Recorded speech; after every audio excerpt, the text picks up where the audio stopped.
கர்த்தருடைய பரிசுத்த நாமத்துக்கு மகிமை உண்டாகட்டும். இந்த மாலை வேளையில இயேசுவோட நேரம் என்று சொல்லி இந்த நேரடி வழியா உங்களை பார்க்கிறது நான் மிக்க மகிழ்ச்சி அடைகிறேன்.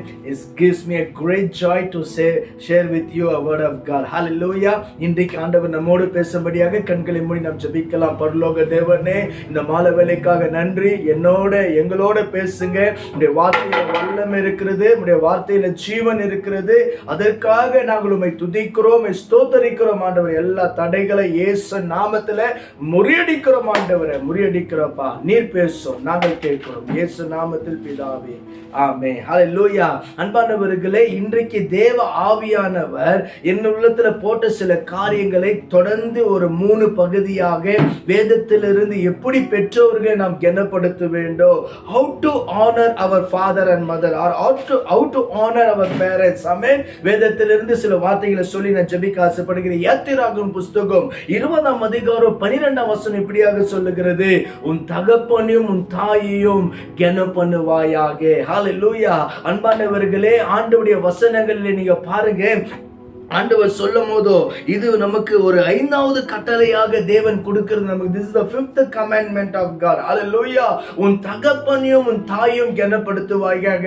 ஏன் ஆண்டவர் இந்த வார்த்தையை பேசுகிறாரா? இன்றைக்கு இருக்கிற காலகட்டத்தில் நிறைய தேவனால தெரிஞ்சு கொள்ளப்பட்டவர்கள், தேவனால் அங்கீகரிக்கப்பட்டவர்கள், தேவனால் அபிஷேகம் பண்ணப்பட்டவர்கள் நாளுக்கு நாள் இன்றைக்கு தகப்பனையும் தாயும் கனம் பண்ணுகிறதுல குறைந்து போய் கொண்டு இருக்கிறாங்க. அன்பானவர்களே, ஹல்லேலூயா. நான் ஊழிய பாதையில பார்க்கிறேன், அல்லது குடும்ப வாழ்க்கையில நான் பார்க்கிறேன். அன்பானவர்களே, இன்றைக்கு தகப்பனை கனப்படுத்துகிறதை, தாயை கனப்படுத்துகிறது இன்றைக்கு குறைந்து போய் கொண்டே இருக்கிறது. கிறிஸ்துவ சமூகத்துல குறைந்து போய் கொண்டே இருக்கிறது. அன்பானவர்களே, நிறைய இடங்கள் நீங்க பாருங்க, நிறைய இடத்துல முதியோர்கள் இல்லங்கள் தொடங்கப்பட்டிருக்கிறது. நம்ம பார்க்க முடியும். காரணம் என்ன? அப்பா அம்மாவை கனப்படுத்தாத ஜனங்கள் இன்றைக்கு இருக்கிறாங்க. இன்றைக்கு நான் நம்புகிறேன் ஆண்டவர் நம்மோடு கூட ஈடுபடுவாராக. ஹல்லேலூயா. இதே வார்த்தை இயேசு கிறிஸ்து கூட மத்திய புஸ்தகத்திலே 19ஆம் அதிகாரம் 17ஆம் வசனத்துல சொல்லுகிறார். 15ஆம் அதிகாரத்துல 4ஆம் வசனத்துல கூட இயேசு கிறிஸ்து சொல்லுங்க, உன் தகப்பனையும் தாயோ நீ கனம் பண்ணுவாயாக. ரொம்ப முக்கியமான அன்பானவர்களே, இது சாதாரணமான வேலை. இது வந்து தேவனால கொடுக்கப்பட்ட ஒரு கட்டளை. It is a command of God.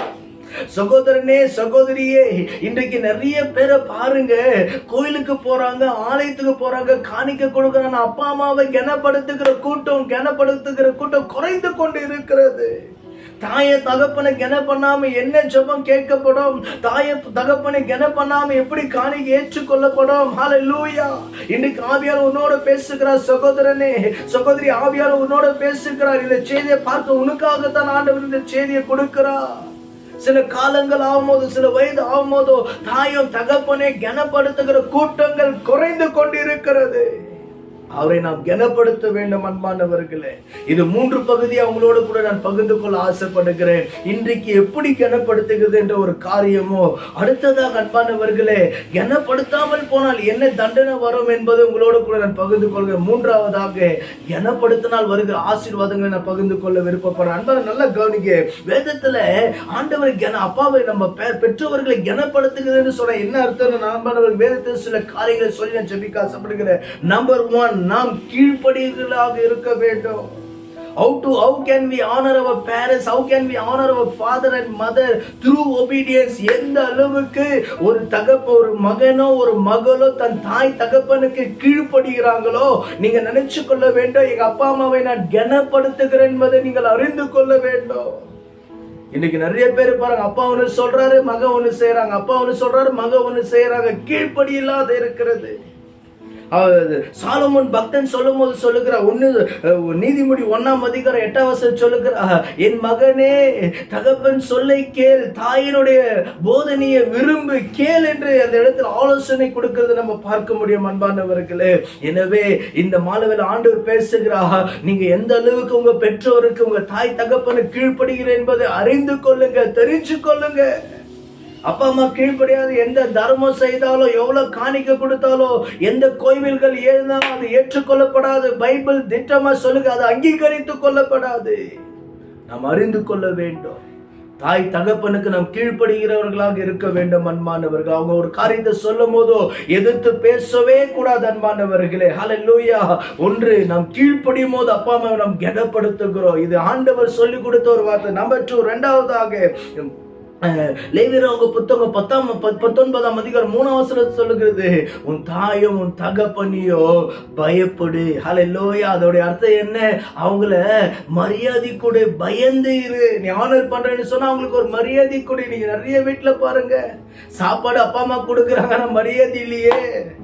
அப்பா வரும்போது அப்படியே ஒரு மாதிரி உக்காரதோ நிக்கிறதோ பேசிக்கொண்டு இருக்கிறதோ, அப்பா வந்து இருக்கிறாருன்னு கூட நிறைய பிள்ளைகளுக்கு தெரியலையே. அம்மா இருக்கிறாங்கன்னு கூட நிறைய பிள்ளைகளுக்கு தெரியலையே. கணவன் மனைவிக்கு தெரியலையே அப்பா இருக்கிறாரு. ஆனா ஆண்டவருடைய வசனம் சொல்ல, அவங்களுக்கு நீ பயந்துரு. இன்னொரு translation, you should respect them. உங்க அப்பா அம்மாவை நீ நல்லா கனப்படுத்த, அவங்களுக்கு பயந்து இருக்க, அவங்களுக்கு மரியாதை கொடுக்க கற்றுக்கொள் என்று கர்த்தர் சொல்லுகிறார்.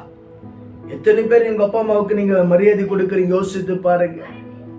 எத்தனை பேர் நீங்க கொடுக்குறீங்க? யோசித்து பாருங்க அன்பானவர்களே. அவங்களை கனப்படுத்துங்கன்னு சொன்னா அவங்களுக்கு மரியாதை. நிறைய பேர் பாருங்க, உள்ளத்துல இருக்க வெளிரங்கமா இருக்காது. அப்படி அல்ல, உள்ளத்திலையும் இருக்க வேண்டும், வெளிரங்கமா காட்ட வேண்டும். சின்ன சின்ன காரியம் தான் தேவனுடைய பெரிதான ஆசீர்வாதங்களும் நன்மைகள் நமக்கு கொண்டு வரும். ஆமென். முதல் சொன்னேன், அப்பா அம்மாவுக்கு ஆண்டவர் கனப்படுத்துகிற என்ன? கீழ்ப்படிதான். Number 2, when we respect them, மரியாதை கொடுக்கிறது. மூன்றாவது நீங்க பாருங்க அன்பானவர்களே, வேதம் 1 தீமோத்தேயு 5:8 சொல்லுகிறது, ஒருவன் சொந்த குடும்பத்தை அப்படின்னு அப்பா அம்மாவை டேக் கேர் பண்ணணும், அன்பு கூறணும், நேசிக்கணும். நீங்க நிறைய பேரை பாருங்க, ஒரு காலகட்டம் வரைக்கும் நேசிக்கிறாங்க. திருமணம் ஆயிட்டு ஒன்னு அப்பா அம்மா மறந்துற கூட்டங்கள் விசுவாசிகளே எனக்கு ஏராளமாய் தெரியும், ஏராளமாய் தெரியும். மனைவிக்கு ஆனர் பண்ண வேணான்னு சொல்ல எந்த அளவுக்கு பண்ண நிறைய ஊழியக்காரர் நான் பார்த்திருக்கிறேன் அன்பானவர்களே. என்னுடைய வயது அனுபவத்தை நான் பார்த்திருக்கிறேன். நம்ம அப்படி செய்யக்கூடாது, அப்படி இருக்கக்கூடாது. ஹல்லேலூயா.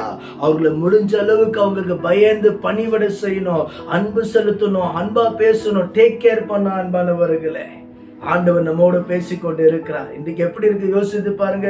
நிறைய கிறிஸ்துவ அப்பா எதனா கொடுப்பாரா, அம்மா எதனா கொடுப்பாரா இருக்கு, இப்படிதான் நினைக்கிறாங்க. தவிர அவங்க என்ன செய்யறாங்கன்னா, அப்பா அம்மாவுக்கு வாங்கி கொடுக்கிற கூட்டங்கள் விசுவாசிகள் குறைவு அன்பானவர்களே.